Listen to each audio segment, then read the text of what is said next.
Right then, match reaction time. I don't often do these videos, so if you are new around here, Newcastle fans, before I get into the instant reaction to that match at Goodison Park, do us a little favour, whack that little like, whack that subscribe.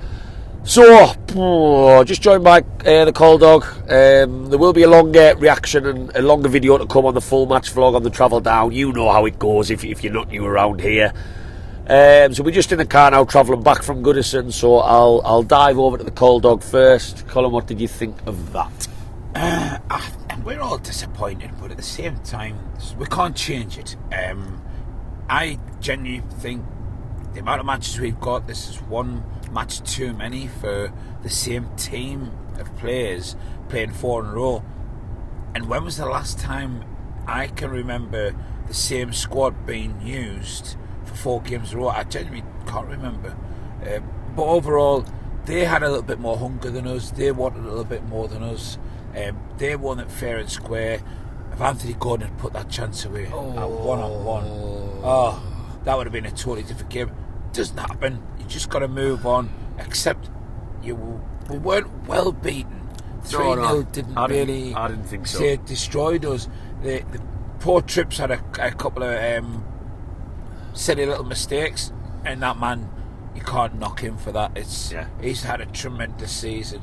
Overall, not disappointed, Matthew. Not disappointed. For me, I kind of mirror that. I mean, it's a weird statement to make. Not disappointed when you've come out and you've watched your team lose 3-0, and because there is a bit of rivalry there with Everton, not so much from my side. Like, yes, it's nice to beat them. You feel quite smug. They do get in your face a little bit, the Evertonians, and there is something that's developed there between the home and the away fans when you come to this stadium. So in that sense, a lot of Newcastle fans are probably walking out even more annoyed that they've lost this particular match. But I was trying to rack my brains for the last time Newcastle lost a league game, and I haven't looked on my phone yet. We're still doing that.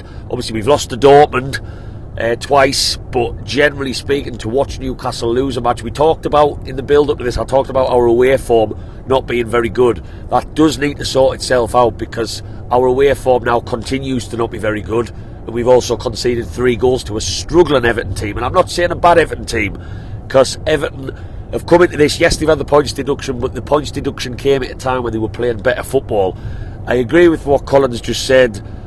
Everton probably's had that little bit more hunger than us, but I don't necessarily see this game as being the reason we lost, being fatigue. I don't. I think we were zippy in midfield. There was some great passages of play. The Isak header in the first half, that was a lovely move. Lovely, intricate move out to Almeida on the right hand side. The ball got whipped in. I can't remember who whipped in, probably Trips. And Isak just headed it wide. We were playing some nice stuff. I thought Bruno and Joelinton were having a lot of joy in midfield. Livramento had a good game. Yeah, Livramento's having a good game every game, and he's another one. I think first half, for me, we weren't quite there in terms of chances created. Everton had the better chances. They had a couple of headers. They had the Calvert-Lewin chance. I don't know whether that was offside or not, but it looked like he missed a sitter if it wasn't.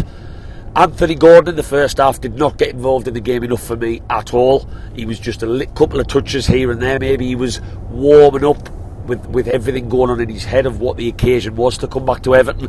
The second half, Eddie Howe decided to switch it up. Isak went on the left-hand side, Gordon down the middle, and that was bringing us a little bit of joy. And like you say, that Gordon chance. There is one thing that sticks out. The Newcastle fans, doing their best to keep on singing. Evertonians didn't even start singing until they scored. Which is, for me, I've been there many times, that's the quietest they've ever been for me. Which they never got behind that team.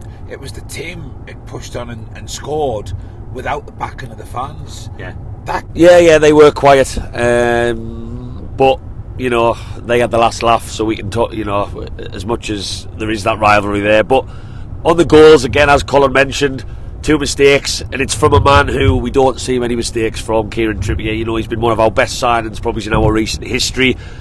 it doesn't excuse how poor the mistakes were, and I'm not going to do that. You know, he'll be admitting that. He's a proud bloke. He'll be watching that back tonight on Match of the Day or tomorrow when he gets in, when he wakes up over the highlights.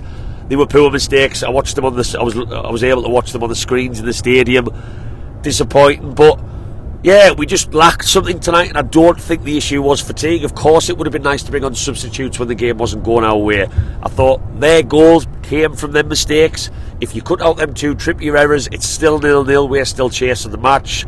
Anthony Gordon goes through and has that wonderful chance. He blazed one over the bar. We huffed and we puffed a little bit. We pumped some balls into the box, but it just wasn't there tonight. But because of the injuries and the circumstances, how long have we been saying what we are achieving is marvellous? Like, fixture congestion, 13 injuries, 13, a full team of players out injured. Botman out, Wilson out, Longstaff out, and for us to lose a football match is not the end of the world, and I do not want this to turn into that on social media, and I'm worried to look sometimes. I think, you know, when you watch, never leaving a game early because you're there to support the team. Yeah, it was great to see them come over at the end, and they stood for 5 minutes clapping us. But I was quite shocked to see fans leaving in an away game 10 minutes before the end. Yeah. And I, although that was the 10 minutes extra time we had, or they added on time. I think people just need to realise that you go there, you support the team, win, lose or draw, and you have to accept what's happened. We've seen plenty of draws away from home. What's that? I think you were asking before. I think Brighton away, Man City away. I think we've drawn every other game. And then this one. Apart from Sheffield United when we won, I think we've drawn. I could be wrong. I need to check that out, but I cannot remember another away defeat since Brighton, which is when that Eddie Howe crisis was going on. But yeah, it's disappointing. We are driving home in the early hours. I'm not going to get back till after clock. Both of us won't work tomorrow. It's frustrating because we are better than what we saw tonight. We are a better team than Everton. We are going to go on to have a much better season than Everton.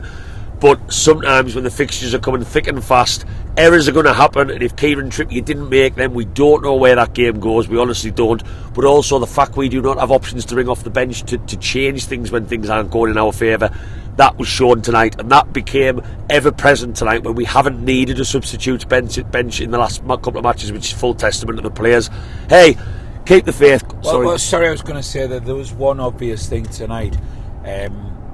We missed Pope. Oh yeah. I wasn't going to dive too much into players, I'm not complaining about no. Because he's a half decent keeper. Yeah, but it's fully understandable after seeing that tonight, because you know I'd have to watch when the ball's played back to him, he has a bit of a panic on.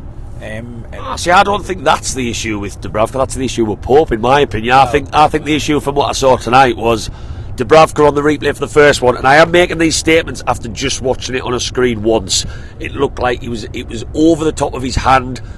Could have maybe done better, and the third goal to creep under him the way it did, and I know that it didn't mean anything at that point. Yeah, we're going to miss Nick Pope, and I think anyone who's critical of Nick Pope, because he's not that great with his feet, and he's made a couple of errors here and there, might, and I hope it's not the case because Dubravka plays well, that maybe Nick Pope isn't the worst keeper in the world. But hey, keep the faith, Newcastle fans. Tottenham away on Sunday. They've just lost tonight. I don't know what the score was. I've just heard on the radio that they lost, which is a pretty poor result for them in home to West Ham. So it's a turnaround for them, the same as us. We won't have any players back, I doubt, so we just need to work with what we've got, get through this awful spell and stay behind the lads. It was disappointing tonight, but there hasn't been too many disappointing days, as there. Keep the faith, and thank you very much for watching. Give us a little like, whack that subscribe, and I'll see you for a full match vlog. Whack that subscribe, that'll probably be coming in the next 24 hours. Are we there?